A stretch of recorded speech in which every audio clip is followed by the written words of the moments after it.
Hello friends, welcome to delight with Shri. Friends, आज के इस वीडियो में जो हमारे डीलिट फर्स्ट ईयर का जो पेपर 1 है, समाज शिक्षा पाठ्यचर्या की समझ, उसके यूनिट 1 के बारे में आज हम लोग डिस्कशन करेंगे। जैसे कि इसके हम लोग बेसिक चीज़ों के बारे में जानें तो सबसे पहले तो इसका जो क्रेडिट है जो 4 है, और इसका जो बाह्य परीक्षा होता है, एक्सटर्नल जो एग्ज़ाम होता है हमारा 70 मार्क्स का होता है, और इंटरनल जो होता है हमारा 30 मार्क्स का होता है। जो हमारे कॉलेज से हमें नंबर मिलते हैं असाइनमेंट वगैरह पे, और ये जो हमारे एक्सटर्नल होते हैं हमें रिटन एग्जाम के थ्रू लाने होते हैं।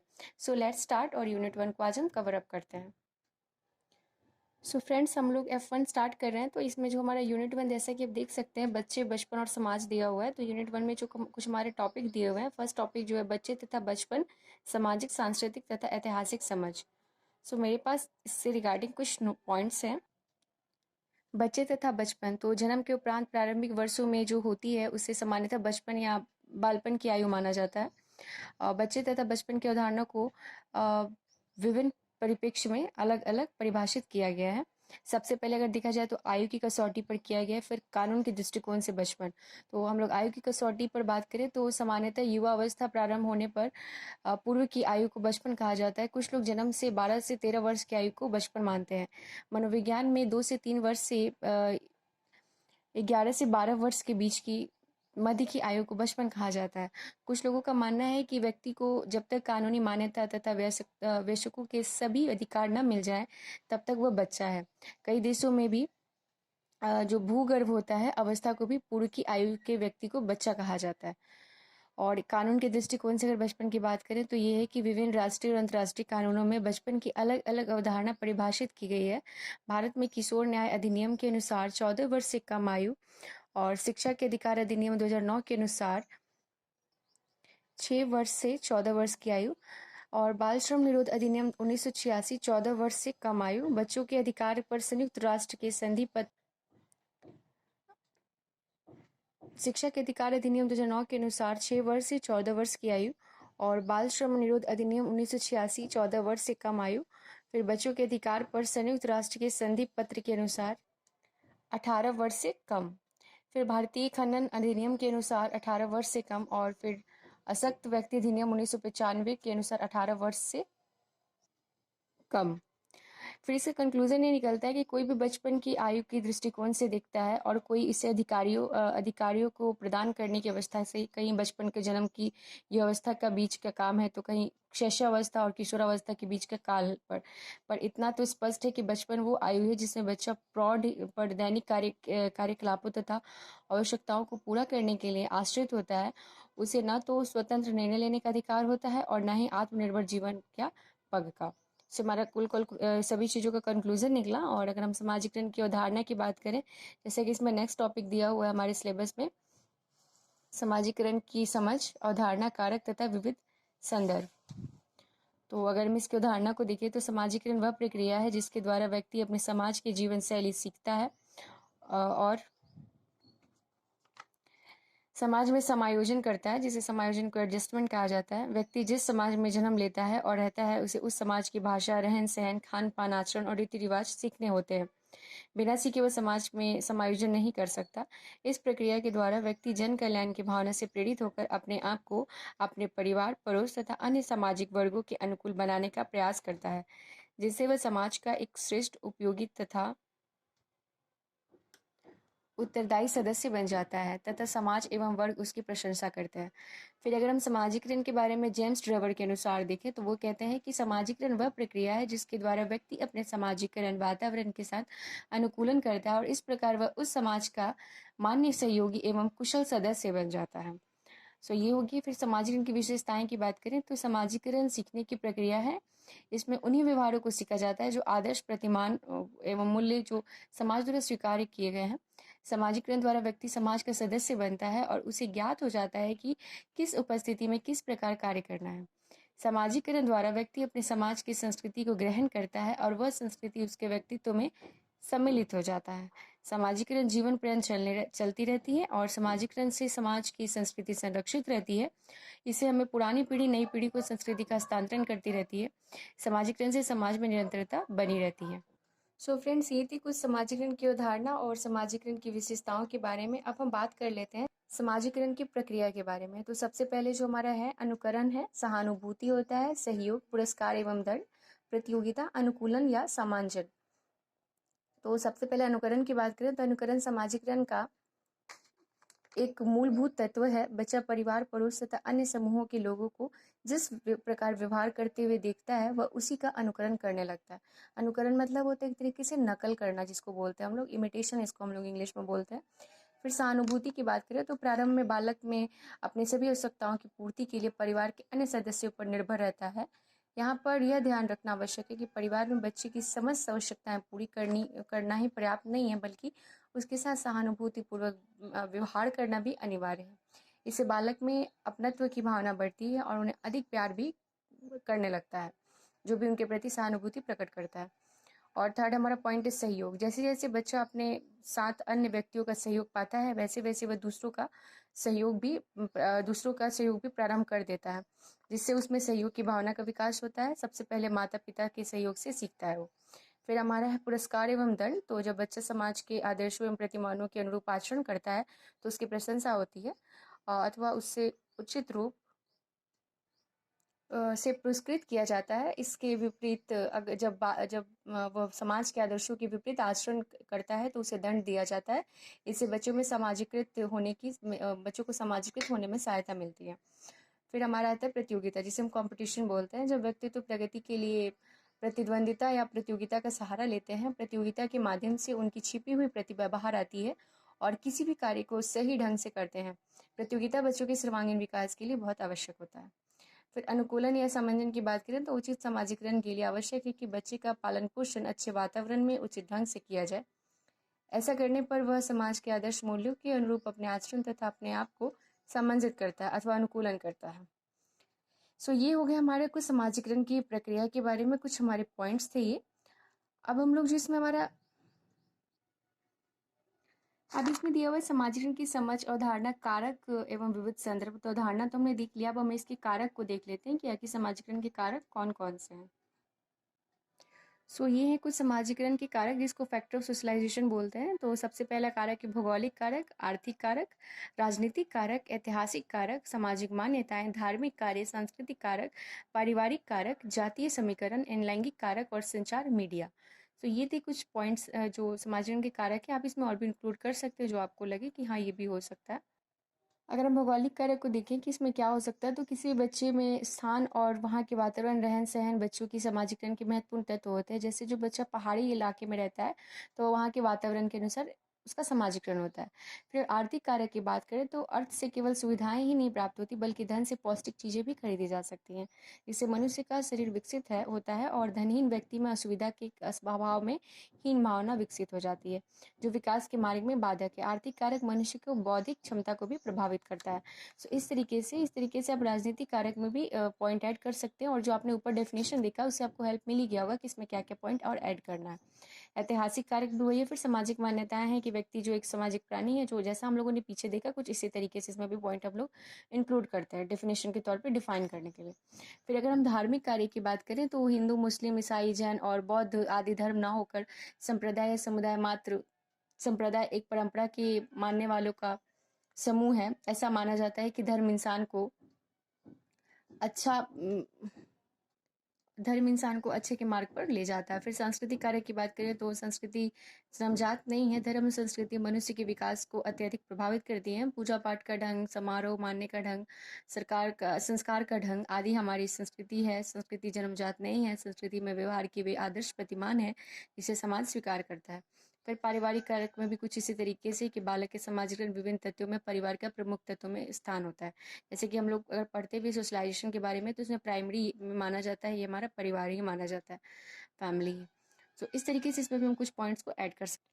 फिर आगे हम लोग इसमें लैंगिक कारक के बारे में हमने देखा था। तो लैंगिक कारक में भी हम लिख सकते हैं कि जिस प्रकार तराजू में दोनों तरफ भार रखने पर संतुलित होता है, ठीक उसी तरह से किसी भी समाज और राष्ट्र के संतुलन बनाने के लिए जरूरी है कि वहाँ पुरुष तथा स्त्रियां मध्य उनके दोनों के बीच में जो मध्य लैंगिक समानता स्थापित की जाए, और की जानी भी चाहिए। राजनीति हो या रोजगार हो, अवसर या अधिकार हो, हर क्षेत्र में लैंगिक समानता को ध्यान में रखा जाना चाहिए।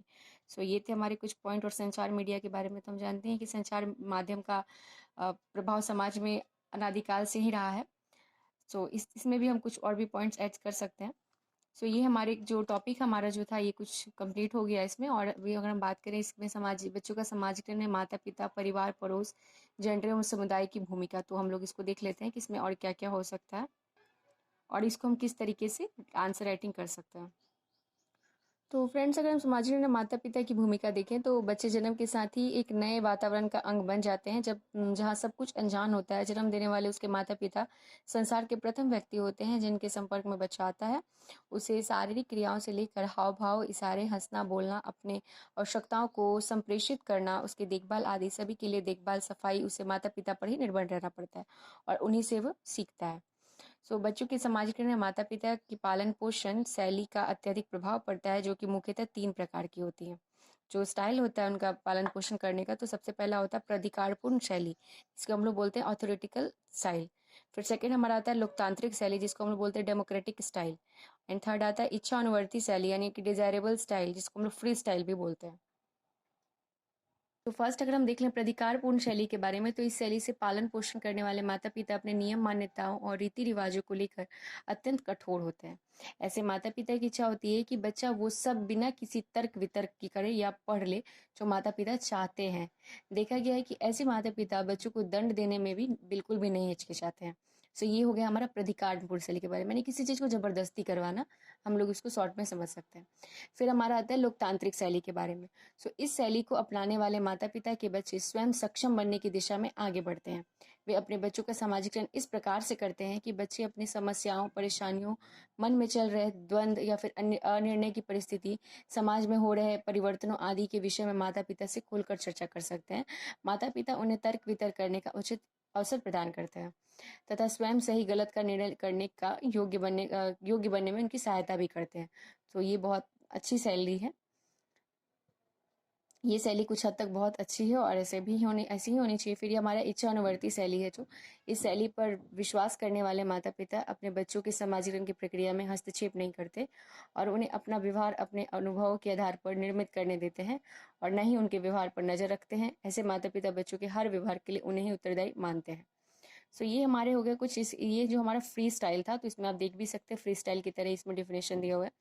ये हमारे हो गए कुछ माता पिता के बारे में कि उनके द्वारा समाजीकरण कैसे होता है, और ये 3 स्टाइल थे जो किस तरीके से वो पालन पोषण करते हैं।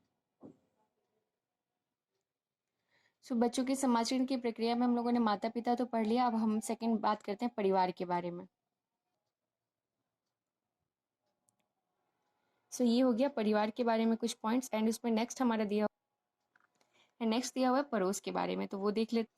पड़ोस का महत्व जो है बच्चों के लिए, बच्चों के ही नहीं बल्कि युवकों के समाजीकरण में भी होता है। व्यक्ति पड़ोस में रहने वाले भिन्न भिन्न व्यक्तियों से भिन्न भिन्न सामाजिक बातें सीखते हैं। इस दृष्टि से यदि पड़ोस अच्छा है तो उसका व्यक्ति के व्यक्तित्व के विकास पर अच्छा प्रभाव पड़ता है। यदि पड़ोस खराब है तो बच्चों के बिगड़ने की संभावना भी होती है, यानी नकारात्मक प्रभाव पड़ता है अगर पड़ोस खराब है तो। फिर इसमें हमारा थर्ड, समुदाय के बारे में, तो समुदाय जो है प्रत्येक समुदाय अथवा समाज अपने विभिन्न साधनों तथा विधियों द्वारा बच्चों का समाजीकरण करना अपना उत्तरदायित्व समझते हैं। समुदाय परिवार के बाहर एक वह सामाजिक समूह है जिसके संपर्क में बच्चा पहले आता है। बच्चे के निर्माण में मदद करना समुदाय का जो है पहला कार्य है। समुदाय बच्चों को आभास कराता है कि उसमें, उसके परिवार में और उसके समुदाय में क्या समानता है। समुदाय में अंत्यक्रिया करते बच्चे करते हैं, उनकी सामूहिक पहचान निर्मित करने में मदद मिलती है। साथ ही बच्चा अपने परिवार से बाहर अन्य लोगों से संपर्क बनाना, समुचित व्यवहार करना आदि सीखता है। संस्कृति, कला आदि भी सीखता है और समुदाय को प्रभावित करती है। इसमें नेक्स्ट टॉपिक है बाल अधिकारों के संदर्भ में उपेक्षित वर्गों से आने वाले बच्चों पर विशेष चर्चा के साथ। ये जो हमारा है बाल अधिकारों के संदर्भ में है। इसके रिगार्डिंग भी जो भी पॉइंट्स है उसको देख। सबसे पहले अगर हम देखें तो बच्चों के संरक्षण एवं संपूर्ण विकास के लिए प्रत्येक राष्ट्र की परंपरा एवं संस्कृति मूल्यों का पूरा ध्यान रखते हुए प्रत्येक देश में विशेषकर विकासशील का काम किया जाना अनिवार्य है। अतः बच्चों के लिए नागरिक, राजनैतिक, सामाजिक, आर्थिक एवं सांस्कृतिक अधिकार निर्धारित किए गए हैं। बच्चों के अधिकारों पर संयुक्त राष्ट्र की घोषणा के अनुसार इनके महत्वपूर्ण अधिकार निम्नलिखित है। सबसे पहला अधिकार है जीने का अधिकार, फिर विकास का अधिकार, संरक्षण का अधिकार, फिर सहभागिता का अधिकार, जिसको बोलते हैं हम लोग पार्टिसिपेशन। सबसे पहले अगर हम देखें जीने के अधिकार के बारे में, तो यहाँ यह अधिकार बच्चों के जन्म से पूर्व ही प्रारंभ होता है। इसके अंतर्गत बच्चों के अच्छे स्वास्थ्य, पोषण, उपयुक्त जीवन स्तर प्राप्त करके अपनी पहचान एवं राष्ट्रीयता का अधिकार सम्मिलित है। ठीक है, फिर हमारा है विकास का अधिकार। तो बच्चा सशक्त व्यक्तित्व का नागरिक बने, इसके लिए उसे सर्वांगीण विकास के लिए आवश्यक शिक्षा, देखभाल, सामाजिक सुरक्षा और सांस्कृतिक एवं मनोरंजनात्मक गतिविधि में शामिल होने का अधिकार प्राप्त है, जिससे उसका डेवलपमेंट हो सके। फिर हम बात करें संरक्षण का अधिकार, तो बच्चे ज़्यादा संवेदनशील होते हैं और इन्हें दुनियादारी, अच्छे बुरे, सही गलत की पहचान नहीं होती, अतः उन्हें सुरक्षा एवं संरक्षण की आवश्यकता होती है। इसके अंतर्गत शोषण, दुर्व्यवहार और अमानवीय एवं अपमानजनक व्यवहार, उपेक्षा यानी उपेक्षा में कि विशेष संरक्षण, आपातकाल, लड़ाई या विकलांगता की स्थिति में से मुक्ति का अधिकार दिया गया है संरक्षण का अधिकार में। फिर सहभागिता का अधिकार जो हमारा यानी पार्टिसिपेशन जो है, बच्चों की अनेक जिज्ञासाएं होती हैं, वे स्वयं अभिव्यक्त करना चाहते हैं, स्वतंत्र रूप से करना चाहते हैं, अहम बातचीत और निर्णय से शामिल होना चाहिए। अतः बच्चों के विचारों का आदर, अभिव्यक्ति की स्वतंत्रता, उपयुक्त सूचना प्राप्त करने हेतु पहुंच, अंतरात्मा की आवाज सुनने तथा धर्म की स्वतंत्रता का अधिकार बच्चों की सहभागिता बढ़ाने हेतु दिया गया। मतलब एक तरीके से किसी भी चीज में उनका पार्टिसिपेशन होना चाहिए, कोई भी निर्णय हो या फिर इसमें ने शामिल करना चाहिए। फिर ये कि भारत के संविधान के अनुसार बच्चों के कुछ अधिकार निर्धारित किए गए हैं, जो कि कुछ इस प्रकार है, जैसे कि 6 से 14 वर्ष तक के सभी बच्चों को प्रारंभिक स्तर पर निःशुल्क एवं अनिवार्य शिक्षा का अधिकार, 18 वर्ष से कम आयु के बच्चों को रोजगार में लगने के से बचाव का अधिकार, आर्थिक आवश्यकता की पूर्ति के लिए उनके स्वास्थ्य की दृष्टि से अनुपयुक्त रोजगार में जबरदस्ती प्रवेश से बचाव, स्वतंत्र एवं सम्मानजनक परिस्थितियों में स्वस्थ रूप से विकसित होने के लिए समान अवसर एवं सुविधाएं प्राप्त करने का अधिकार। फिर इसमें हम बात कर लेते हैं उपेक्षित वर्गों के बारे में। सबसे पहले उपेक्षित वर्ग सुनने के बाद हमारे माइंड में क्वेश्चन आता है कि उपेक्षित वर्ग कहते किसे हैं। तो उपेक्षित वर्ग यानी कि निचली जाति, दलित इत्यादि होते हैं, जिन्हें हम उपेक्षित वर्ग बोलते हैं। फिर हम बात करें उपेक्षित वर्ग की, तो उपेक्षित वर्ग से आने वाले बच्चे तथा उनकी शिक्षा के लिए प्रावधान कानूनी रूप से बनाए हुए नियम या स्वतंत्रता के बाद भारत के समक्ष मुख्य लक्ष्य था राष्ट्र विकास। राष्ट्रीय विकास तभी संभव है जब राष्ट्र के प्रत्येक नागरिक का विकास हो। भारत की में प्राचीन काल से ही कुछ ऐसे वर्ग रहे हैं, अतः यह महसूस किया गया है कि राष्ट्रीय विकास के लिए इन वर्गों का विकास किया जाए तथा उन्हें सशक्त बनाया जाए। ये वे लोग होते हैं जिन्हें हम उपेक्षित वर्ग या कमजोर वर्ग के रूप में जानते हैं। इन वर्गों में मुख्य रूप से निम्न श्रेणी को रखा गया है, जैसे कि पहला अनुसूचित जाति, अनुसूचित जनजाति और ओबीसी, वुमेन माइनॉरिटीज। सरकार ने यह अनुभव किया है कि शिक्षा के द्वारा ही इन कमजोर वर्ग के लोगों को सशक्त बनाया जा सकता है, इसलिए संविधान ने उनकी शिक्षा के लिए विशेष प्रावधान किए गए हैं। धारा 16 द्वारा सभी नागरिकों को समान के अवसर प्रदान किए गए हैं। धारा 17 के द्वारा अनटचेबिलिटी यानी कि छुआछूत, जिसे अस्पृश्यता कहते को दंडनीय अपराध घोषित किया गया है। ये दोनों जो है अनुच्छेद इन वर्गों में बच्चों को शैक्षिक अवसरों की समानता प्रदान करते हैं। अनुच्छेद 18 के अनुसार राज्य द्वारा घोषित या राज्य निधि से सहायता का प्राप्त किसी भी शिक्षा संस्था में प्रवेश से किसी भी नागरिक को धर्म, जाति, भाषा, वर्ग आदि के आधार पर वंचित न रखा जा सकता है। ये थे हमारे कुछ पॉइंट्स जो बच्चों के जो है अधिकारों के संदर्भ में, बाल अधिकारों के संदर्भ में और उपेक्षित वर्गों के संदर्भ में। फ्रेंड्स, आई होप आपको इस वीडियो से हेल्प मिला होगा। और ये जो हमारा पेपर था टोटल 70 मार्क्स का होता है, तो आप इसके एक टॉपिक को बहुत ध्यान से पढ़िएगा, क्योंकि कुछ हेल्प मिला होगा। तो वीडियो अच्छी लगी हो तो लाइक, शेयर, सब्सक्राइब जरूर कीजिएगा। और आप मुझे बताइए अगर आपको यूनिट 1 का जो एक्सप्लेनेशन था अगर अच्छा लगा होगा तो मैं यूनिट 2 पे भी वीडियो जरूर अपलोड करूँगी। मिलते हैं नेक्स्ट वीडियो में।